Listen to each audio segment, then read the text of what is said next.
This episode is sponsored by First Home Mortgage.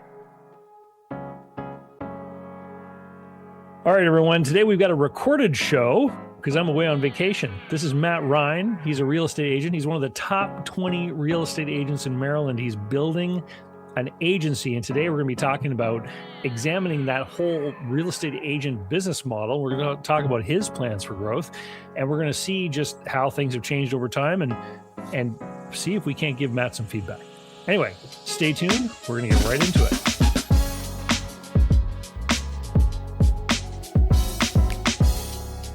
Matt, welcome to the show. As I already spilled the beans. You are a top performing real estate agent in Maryland. So I want to ask you, the first question is, how many houses do you have to sell to get that distinction? Yeah. So how many do you have to sell? So I sell close to about 150 units a year. And so to be 3 a week, that's a lot. It's a lot. And so to be a top agent, you have to sell, like a top 4% agent is probably 8 million in volume. And now every state and region is different, but that's in Maryland. And so it depends on your price point. But so my price point's probably around 500,000 or 600,000 on average with that give or take what Maryland typically offers. Some much higher, some a little lower. Sure. But that's it. It's a lot of crazy hours. So that's what I can describe. It's a crazy job. Well, that's a good point. We'll get into what the real estate industry is like and what it means for somebody who's working in that space. But why don't we start with a little bit of background on you? Like, what did your career look like, and how did you get into being a top performing real estate agent today? Yeah, so I now in my 40s, but when I started this, I was 20. So I've been doing this about 20 years, and I went right out of college into pharmaceutical sales. I wanted to go that route. I knew I wanted to do something more technical, but I've always loved, to run my mouth, right? So I always knew I wanted to be in sales. And so I went in the medical field first. I did that for about 7 years. And while I was doing that, I had my license. And so I was selling homes to physicians, and I look relatively young now. I look like I was 10 back when I was doing this. And so it was challenging, to say the least, to get taken seriously. But I think a lot of what I did was kind of commingling both careers.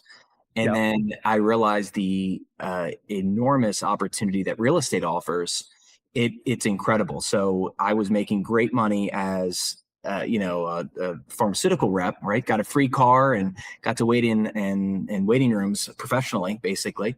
And, but the ability to get to meet people in the real estate world and get to be in confidence with them very quickly. You get to know them in ways that you probably may not even know some of your close friends, and you get to do it quickly. And so I love that connection piece that you don't get typically in other career paths. And that's what is addicting to me. It's the people component. Like the homes, once you've sold enough of them, they're very similar, but it's the people, it's the connection. And that's what it keeps me engaged and wanting to do it. So let's talk a little bit about the way real estate is organized for people that don't know.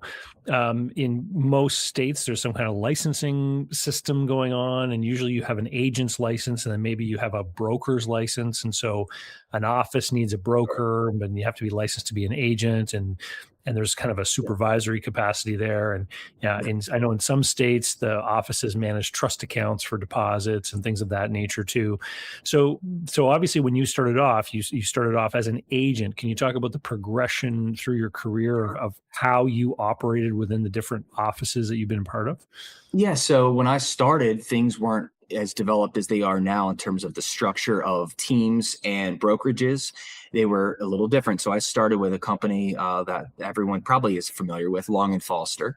And that was really the older original model, at least it was when I was there. And so they had a more traditional split structure. It was 50-50.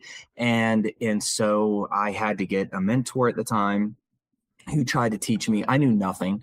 The structure of learning how to sell real estate is not taught in your pre-licensing class. So for those that are looking to get licensed and do a dual career, newsflash, you don't learn anything of note of any actual importance to help you day to day in these classes.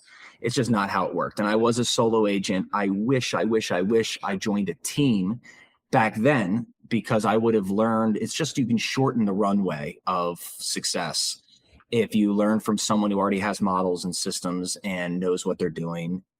Even though I probably wouldn't have lasted that long on someone else's team, but just due to my personality type, it wouldn't have worked, but it would have been great for a period of time. And I wish, if I had any advice for someone that wants to consider this journey, go and work for someone else that's successful, and you can emulate the parts you like, and then you can kind of reinvent the portions you don't. That's what I wish I did. And then I became a broker because, you mentioned the distinction. I went and got my broker's license. In the state of Maryland, you can choose to open up your own shop. And that's what I thought I was going to do. I just never chose to do it once I learned exactly what that was. And I still am now hanging my license underneath a national franchise rather than doing it myself.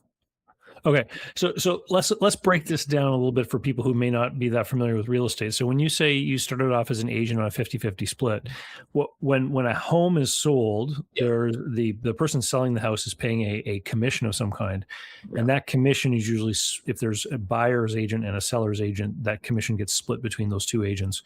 But then each of those parts may be in turn split between the actual agent and their office, right? That's what you're talking about when you say a 50-50 split? Yes. And so there's been many lawsuits, so don't get me sued. Many lawsuits around agent fees and who's paying who. And a lot of consumers don't feel that there's clarity. And that's true. I believe that's a true and accurate statement as to who's paying who. And am I paying, like I'm a buyer, so there's a lot of things I think that could be more clear in the process. And so if you have a good agent, they should do a proper consult so you don't feel like you're in the dark here. But what you would do if you're a seller, and I can only speak to what I know, especially in Maryland. Every state and region can be different, but most sellers offer compensation to bring a buyer's agent and their client to come tour the house. And so that's typically the way it works. That's not a fixed amount. That could be negotiated. And then also the seller pays their agent who represents their interest on the listing side. And so there's a lot of back and forth as to how much the broker gets, who is ultimately responsible for your experience, and the agent who's you probably interact with on a one-on-one basis. They could have their own agreement, and that could vary dramatically. It could be a 50 split. It could be a full cap, which is a different structure where the agent gets almost all of it. So there's lots of arrangements for the broker side, and then the consumer may or may not be aware of any of that. And so there's a lot of ways to do it, and it depends on, honestly, your need. So if you're looking to get into the business, it's your need set would justify how much I'm willing to give up. When you're brand new, you should be willing to give up more to learn more. That's my opinion. And then as you become more proficient, you probably don't need to pay the same. Because what the broker and the office are bringing, the reason why they get part of the commission is because they're providing the sort of commercial infrastructure of doing this business. They're, doing training. They have the office. They've got, someone who answers the phone. Like they're supposed to be bringing, and like you say, in theory, they're supposed to be bringing a bunch of this stuff. And obviously it varies from one office to the next, what exactly they are offering the agents. I remember, I'm 50 now. So what I remember back in the 90s, a buddy of mine's dad was a real estate agent. And you really had to be with an office that had, and some of these offices had big support staffs because there was a lot of manual paperwork being done, like things photocopied, things being couriered around, documents, all that kind of stuff. And then over the course of time, what started to happen with the internet is that increasingly people were able to find and do business with agents more directly. And the industry had kind of evolved where I remember at one time real estate signs had the office number on them, and then they had the cell phone numbers on them. And now you have to look really closely where I live anyway to see what the office is, because it's like the sign now is just about the person's face and their cell phone number. It almost seems like the commercial gravity or the goodwill in that industry has moved from the big sort of national franchise names we might recognize to almost being individual celebrity kind of marketing. Like, the individual people, right, are trying to build a presence for themselves in the market, I guess to the degree where they could move from one office to another and maybe retain a lot of their goodwill. You tried to, and it used to be you had to drive. I mean, go back even before I started. If you wanted to buy a home, you had to drive to a brokerage office and physically look at the paper, right? To see what was listed in your own neighborhood. There wasn't a centralized source of information. And now we're actually going backwards in a weird way. We're now, I mean, just as of recent, as of 2026, you're taking listings that used to be everywhere in one common place called the MLS, the multiple listing service, and we're splitting it up. Now all these brokerages are hiding listings, pre-listings, exclusive office listings. So now if you're looking to buy a home, you might have to go in multiple websites and talk to multiple people like you did in the past, because everyone's trying to hide their inventory to a certain extent to have a certain advantage in their eyes to sellers, and to also retain opportunities for themselves and their team or their office.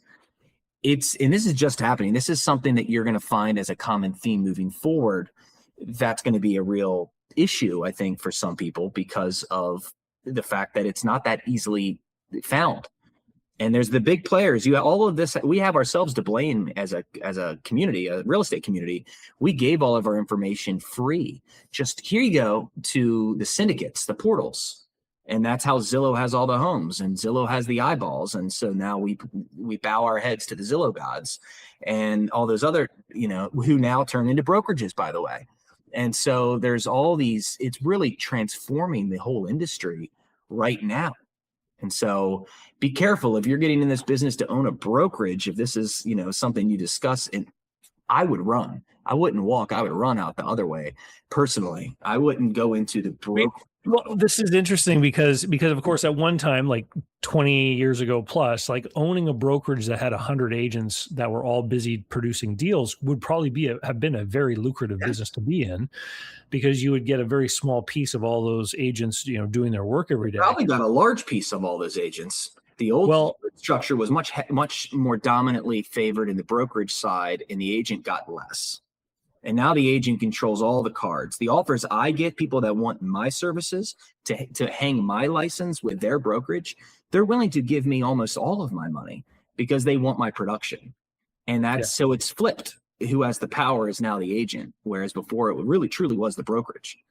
Well, I know somebody here locally who had their own brokerage office up until just about 2 years ago or so.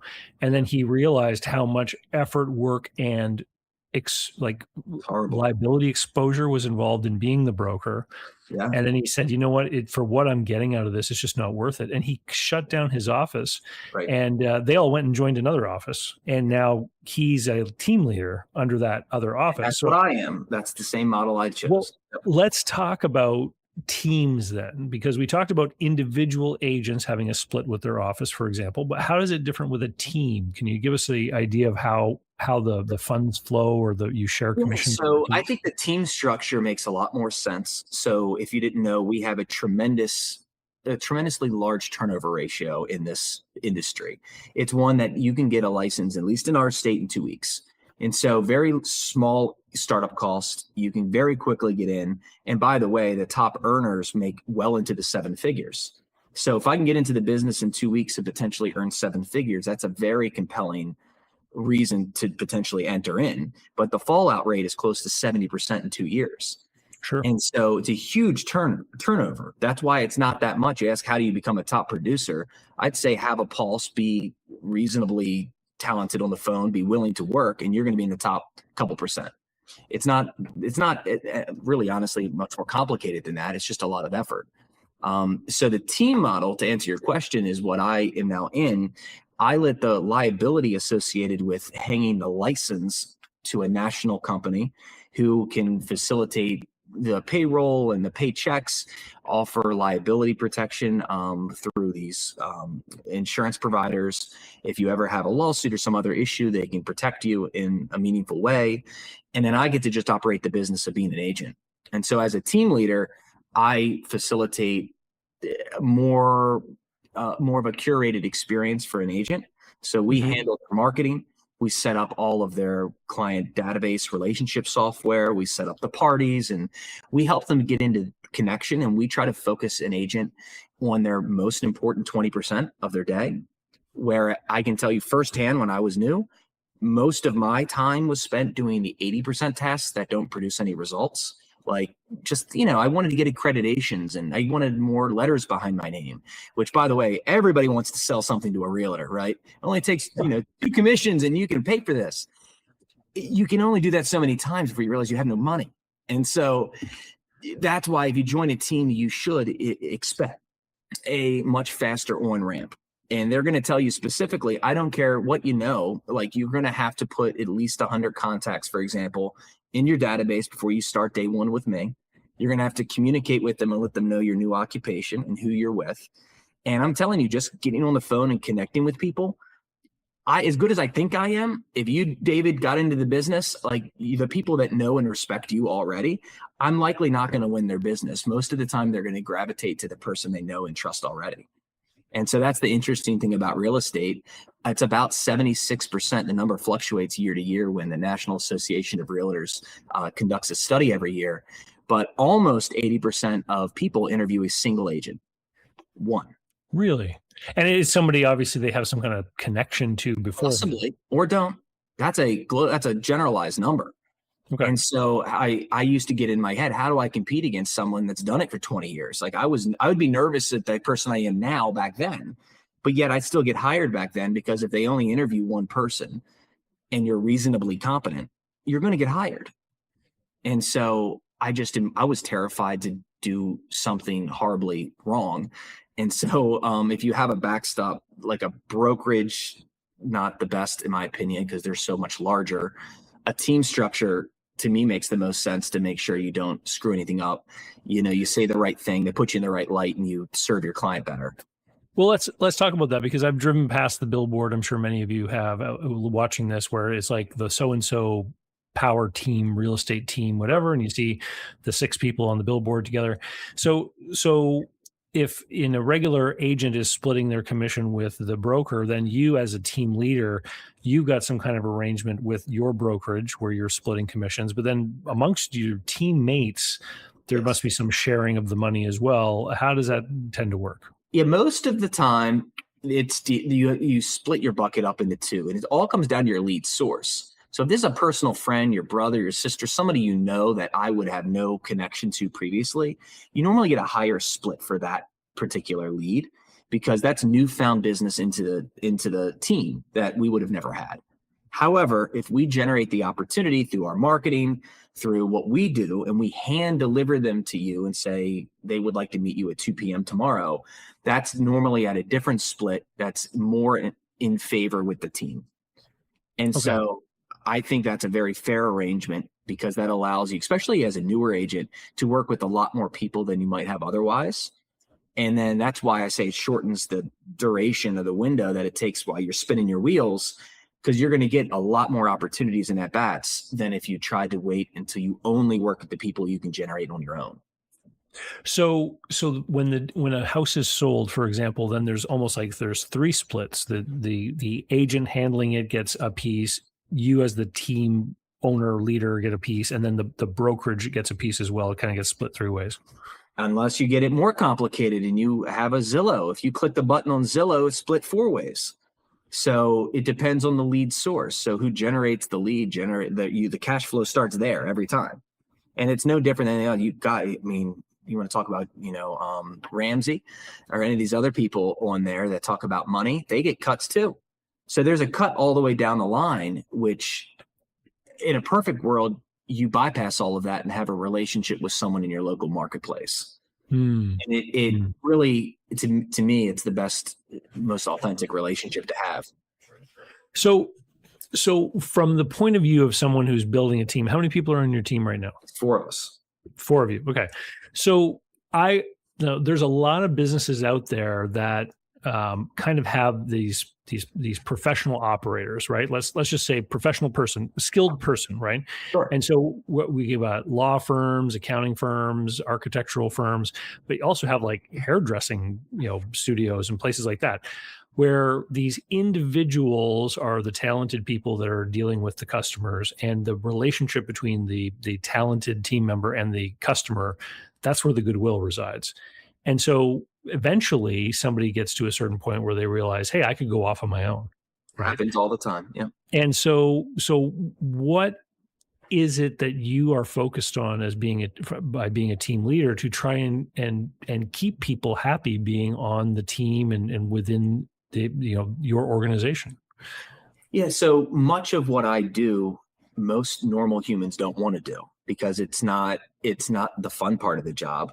I still don't like the finding talent on the administrative side, finding them, trying to recruit them, trying to be able to ensure that they get paid competitively, keep them engaged in opportunities. It's the people side of the business that as a team lead, you're responsible for. I always say I can't predict my income in 60 or 90 days, but I can sure as heck tell you exactly what I'm going to pay.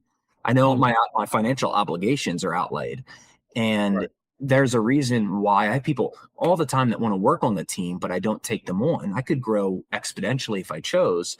I'm very careful to do that because then I'd have to dramatically increase my administrative size of the business, which is a fixed cost. And I'm still in production. Many team leaders, once they start down this path, they go, oh, this is great. And they start reducing their personal production. And what they do is they start trying to give all the opportunities to their team, and they have to make their money solely based on team production. And that's tough. That talk about a business. If this is a business conversation, that's the path that every team leader finds themselves on. And when do they reduce? Because I did over 40 million individually last year, which is that's not a healthy equation if you know how much work that is, in addition to trying to run a team. Well, but here's the challenge, because when you say that people try to back away and become more of an administrator with the team members doing all the work, the actual transactions, what you're talking about is what is traditionally thought of as a path to scaling, right? Like, this is how I'm going to grow this bigger and bigger. But what you're also describing is you're describing a very risky business model, in that you are liable for all of the administrative overheads and all of the staff and the office rent and all that kind of stuff. And you are dependent upon a certain level of business production. If there's a general downturn in activity level, which I know is happening in some places in the US, like some states, the number of transactions is going down. Well, that's a recipe for a squeeze, right? I mean, So what you're saying is part of what you're doing to try to prevent that is you are also doing part of the work. And I'm doing a lot of the heavy lifting. No one is more profitable on a team than the team leader, because I don't pay a split to another agent. So if I sell $1 million of real estate, it's significantly more profitable to the business entity.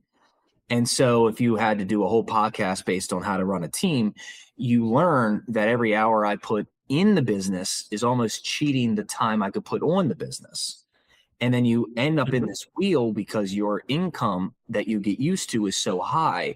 To make that transition over to solely being a team leader, by default, usually your income dips for a period of at least a year, 2-3 years. It could be. And then if you choose to have private school, and now you're driving the newest car, and you have just the big house, and we all kind of grow, right, to the extent that our income grows. And it's not, hopefully that's not everybody, but it can happen. And then you realize, oh my God, you're self-employed. You mean the government wants a third of this? And we get the whole thing. So if you make 10 grand in commission for a house you sold, they give you 10 grand. Yeah. And it's on you to realize and be wise enough to maintain deductions. And, I have a lot of friends that are great as agents, but really lousy business people. And that is one of the reasons even good agents cycle out, because the IRS gets them. It's probably the number one reason. Because they spend all their money. They don't do that accounting and set aside money to be able to pay their tax bill. Because the IRS isn't a problem if you have the money to pay them. And if you're going up every year. So it sounds crazy, but we expect, especially if you're pretty good, you go up. I doubled every year for at least 12 years. Every year. So no problem. I got it. God forbid you have a down year or slow down in any capacity. You better be aware of it. And once again, I have to admit, this is the way most of us run our businesses until you get to a certain size. You look at your operating checking account. Is it higher or lower than last month? That's it. That's the whole P&L. It's not a healthy way to run a business, but many people choose to do it that way, and it hides a lot of things.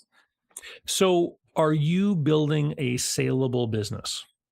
I don't think you would pay me $5 for my business currently. Okay.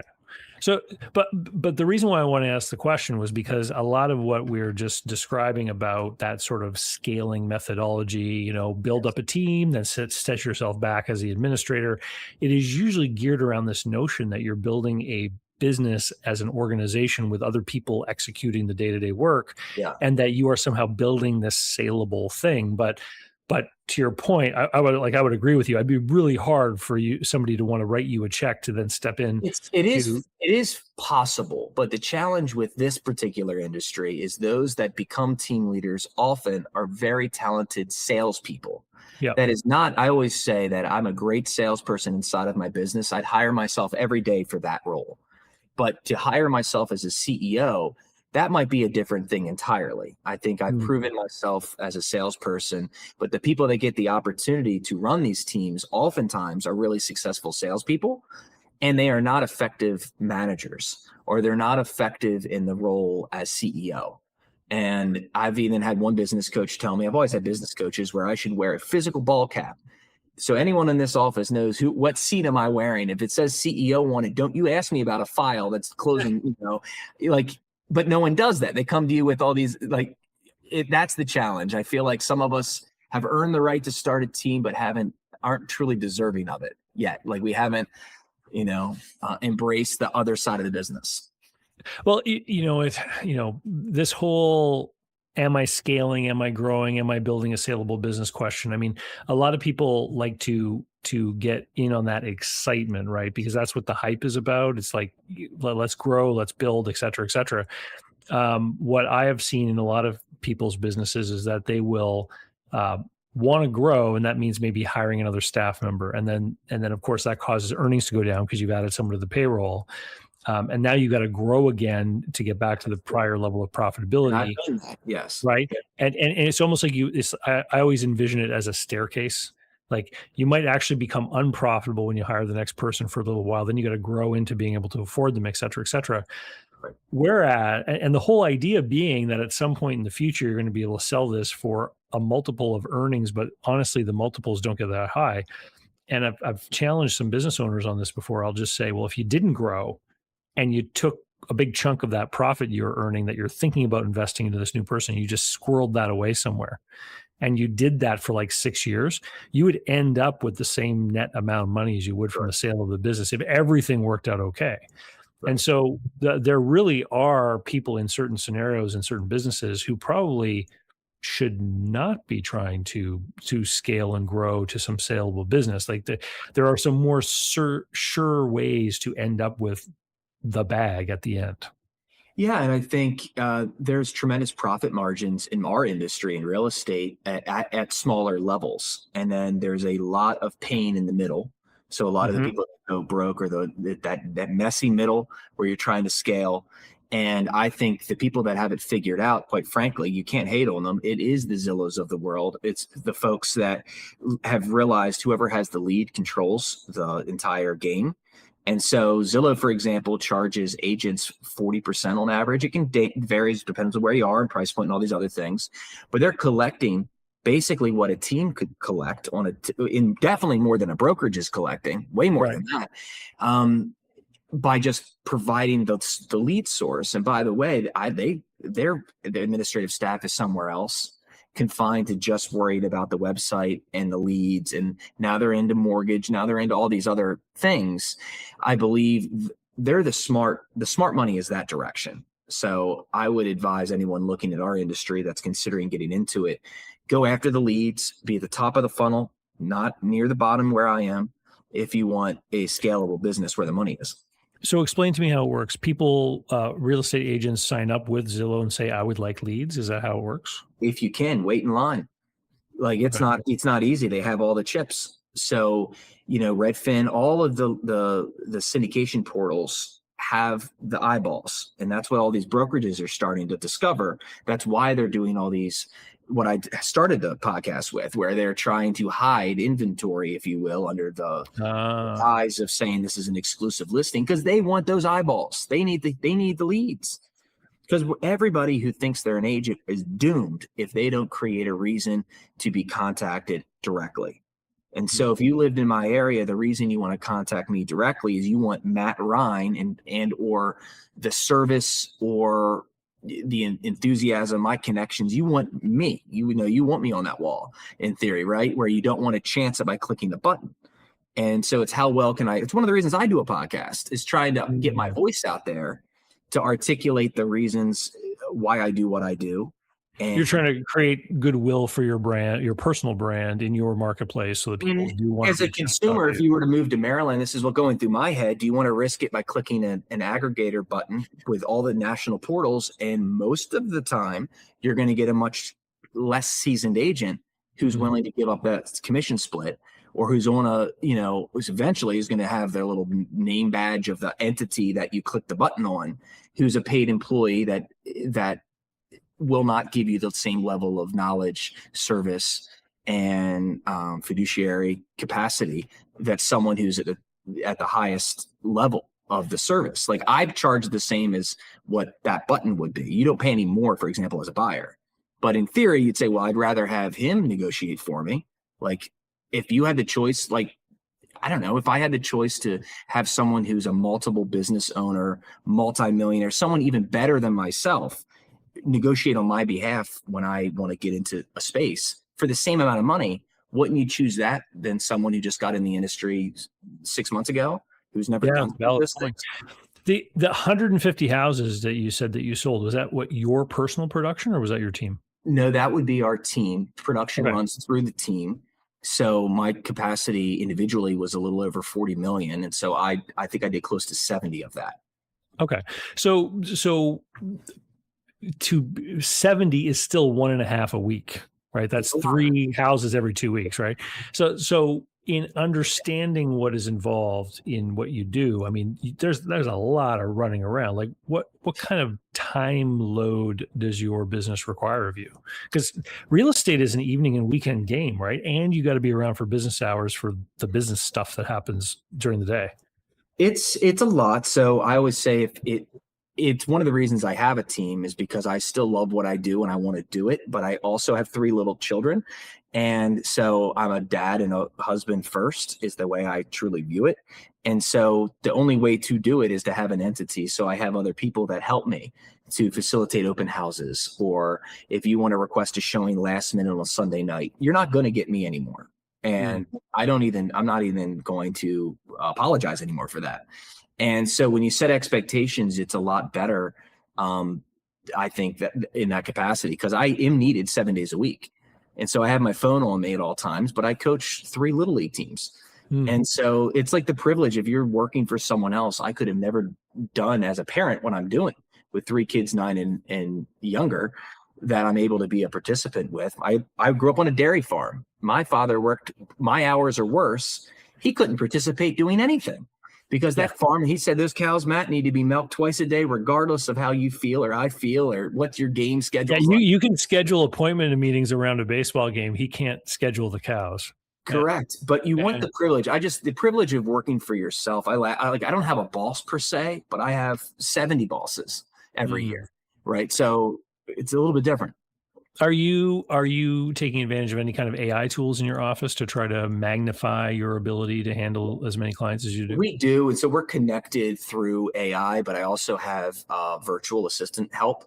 So if you text me or email me, I have someone that's able to watch it 7 days a week, 24/7. And so you get timely responses, and then you get filtered the things that need my eyeballs versus the things that don't. Because I'm very big on the 80-20 rule, where 80% of the noise doesn't require my attention, but it is still important. So if you need to schedule a walkthrough prior, 2 weeks before settlement, just to measure the floors because you want to get, new carpet installed, you don't need me directly to do that. Right. That's the hard part, because you used to do it all. And so now I have some help to get through that to make it a more manageable, workload. But I always say at the same time, I don't think anyone hired me directly for my ability to give them access personally. They just need access. What do you think the future holds? You mentioned, you alluded a couple times to these big aggregators and how they're, changing the way things are doing. I think you made an allusion to, you believe one day there could be like Zillow employees in different cities that are like doing these deals and things. So how do you see it changing? Do you see real estate sort of fragmenting between these big operators and these smaller agencies that are trying to do their own exclusive listings? Like what can you foresee sort of happening? Yeah, I would say everyone has their own opinion on this. Sure, I imagine. My opinion is such that I think we're going to go very similar. The real estate agent's going to go a very similar path to what I see a lot of financial planners. So back when the financial planning industry went through their big shakeup, you remember we were now competing, if you were a financial advisor, to Fidelity and to all these online e-brokers, and they thought there'd be no such thing as a financial advisor. If you recall that, it was just doom and gloom. They were all getting out of business. Well, that's not true. Many of them did. And by the way, some of them that did good, like they weren't probably the right fit, but those, like I still have a financial advisor. I don't know about you. The better ones still have jobs. The ones be able to differentiate themselves and offer a more curated experience and justify their fees exist. So I think in real estate, you're going to get a lot of big players that are going to do a lot of transactional volume for a much lower fee structure, which will be better for consumers. You know, if you live in a certain marketplace where there's 5,000 homes that look just like yours, whether it's a newer community like in Arizona, and they're all the same, you know, you could do that online, click a button here, someone takes photos the next day. There's going to be a service for you that's at less cost. And I think someone like myself who wants to be a more hands-on, more of a tailored concierge experience, I think there will be a market for those people as well. So I think it's going to have a lot of compression, and I think fee structures in general are going to compress significantly. Now, there was this big lawsuit, you kind of alluded to it, where the whole commission structure and splitting of commissions, et cetera, was challenged. Have you seen in your market anyone try to get really creative or innovative with something new and different that you think could be insightful for other people to look at? I hate to say it, but I think the only people that made out well during that lawsuit were the attorneys. You know, they made several $100 million in fees, but I don't think consumers saved a dollar, in my opinion. I think I have a lot more paperwork for you to sign now as a result of that lawsuit. But if you look at the National Association survey that's done every year, the average commission went up in the country, not down last year. The number of buyers, for example, choosing to be professionally represented by an agent is the highest in history last year. So you see more people using agents, and you see average agent splits, like the actual dollars, go up. And so isn't that fascinating, considering we had a lawsuit that was supposed to change the game? Well, I don't know. Because there's the lawsuit and what happened in court, which is, when people think about a lawsuit, they think, okay, well, there's this legal action and it had an outcome and there was a judgment and all that kind of stuff. But I think one of the other results of the lawsuit was just the fact that there was so much media coverage about this thing, and so many people learning about these details, and so many people maybe who didn't know, well, wait a minute, I can get my own agent to work just for me and I don't have to pay them. Like they get a split of the other person's money. Like it could have been very, very bullish for the industry in general and for the idea of getting a buyer's representative. Because I know that some of the agents that I know have told me that earlier in their career, it was more common for a buyer to have an agent back in the days when there were like printed MLS books. People didn't have access to the information. So they'd reach out to a realtor. Maybe they'd reach out about a house, but the realtor would say, what are you looking for? Maybe I can find something. And then all of a sudden you got a buyer relationship, right? And then it moved with the internet to people being able to very clearly see who had the listing for the house. And the number of what we call double endings went way up because people were reaching out directly to the agent. And I think maybe this real estate commission lawsuit kind of shone the light on the fact that, hey, potentially there's a conflict if you both have the same agent, or maybe you should have your own agent, like all this kind of stuff. It could have educated the public in a way that an ad campaign may never have been able to. That's a more hopeful way to look at it. That's possible. I think some very savvy buyers are asking questions that they might not have otherwise asked. I do believe that's true. I think that goes back to just my personal belief. You should have a full in-depth conversation. If you were coming in as a client of mine, these are things I never didn't speak about. I just think the idea that most people don't even have consults is mind-blowing to me. And by the way, all of these search engine platforms out there, they don't build in consults. They're required as an agent to show up and meet them at the front door because they click a button, they want to see the house today.